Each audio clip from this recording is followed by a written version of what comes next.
And hello, one and all, and welcome to my weekly review for NXT. We're going to take a look at every single thing that took place on the July 6th edition of NXT. Overall, from top to bottom, I thought this was a tremendous episode of NXT, one of the better episodes of NXT that I can remember in recent memory.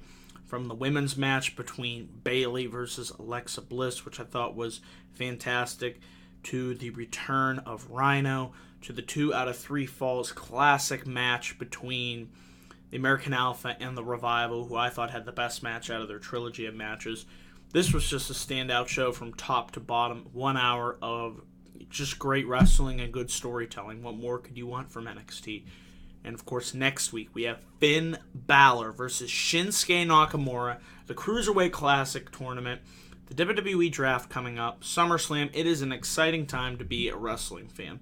So without further ado, I'm going to give you my full thoughts and opinions on this week's edition of NXT. So we kick things off with in-ring action.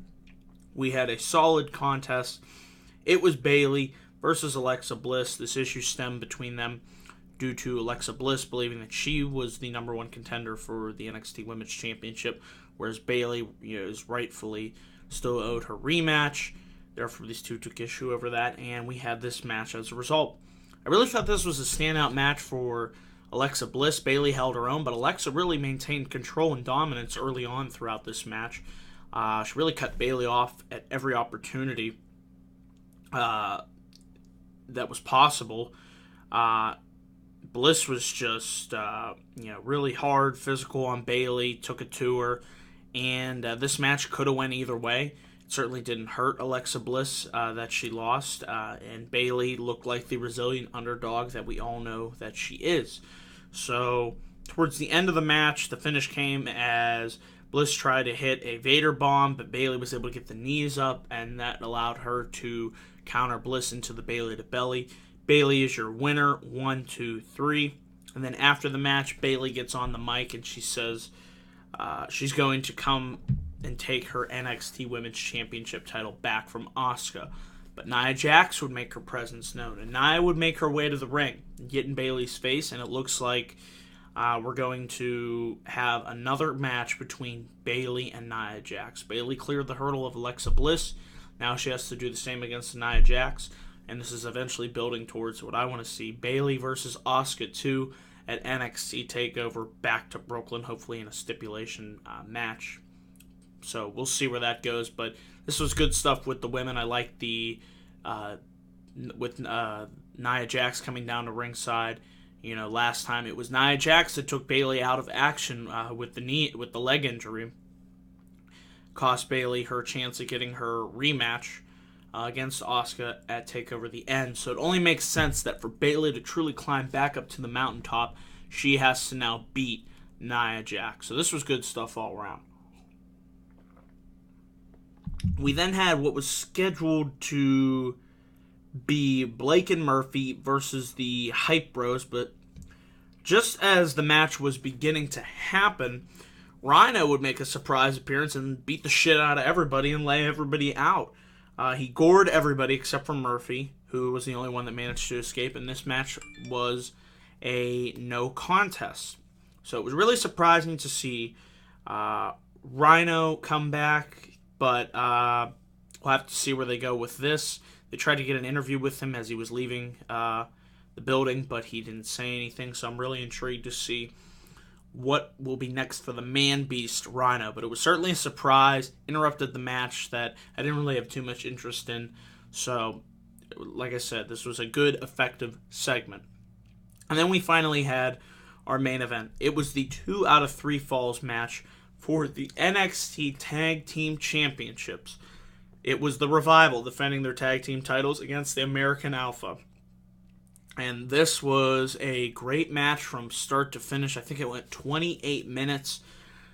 This was a hell of a match. It was probably my favorite match between these two teams. If I had to rank their 3 matches, I would rank it the 2 out of 3 Falls match, the match at TakeOver the End, and then Dallas. I just thought as these two teams worked more with one another, they really got better inside the ring.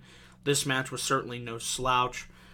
I really like the way that Dash and Dawson were able to work on the leg of Jason Jordan. Jason Jordan's usually known for his high burst of speed and energy and his power, but the way that they were able to smartly target, I believe it was the right leg of Jordan. It's good to see the psychology being used by Dash and Dawson, who really emanate an old school type feel. You know, no flips, just no flips, just fist and punches or something like that. They have a saying on their shirts, but yeah, they really try to harken back to that grappling style, the hard hitting style of wrestling. You know, just keeping it traditional, simple punches, kicks, no nonsense. Get the pinfall, and yeah, I really like that part of the match. When Jordan was able to get the tag to Gable, eventually he went in there, and there was a really nice spot where I believe they both hit double. Well, they tried to get both ankle locks. They actually had an ankle lock. Gable had an ankle lock on the outside, and Jordan had the ankle lock on the inside later on in the match. So that was a nice way to cut off whatever type of antics Dash and Dawson were going to try to do.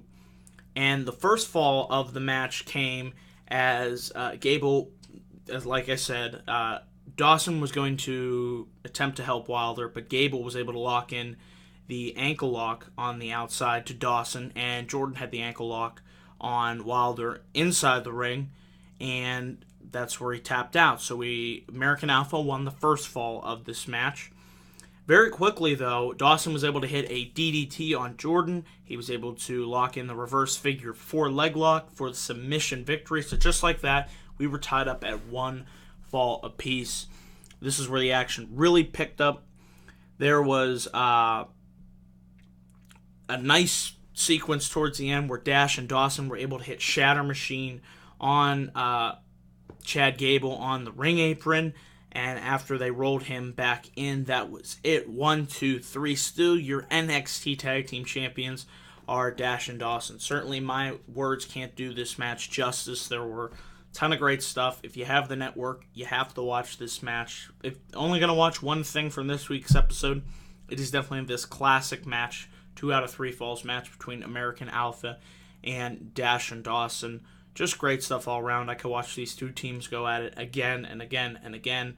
But the likely outcome happened. I assume that Dash and Dawson were the ones that were going to win, because I'm assuming we will be seeing American Alpha, along with Finn Balor, who I think we will be seeing his last match on NXT next week, be called up to the main roster, possibly see Alexa Bliss as well. So if this is the last match for American Alpha on NXT, I couldn't think of a better way for them to go out.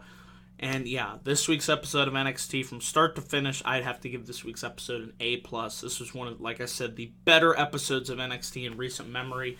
Really excited for, of course, next week's episode with Finn Balor versus Shinsuke freaking Nakamura. What more could you want from that?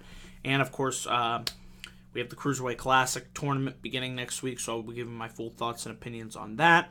But yeah, guys, that is it for this week's edition of my NXT review. Let me know down in the comment section below what you guys thought. I always enjoy getting your feedback. And, of course, stay tuned for my next video. But until then, guys, I will see you on the other side. Peace.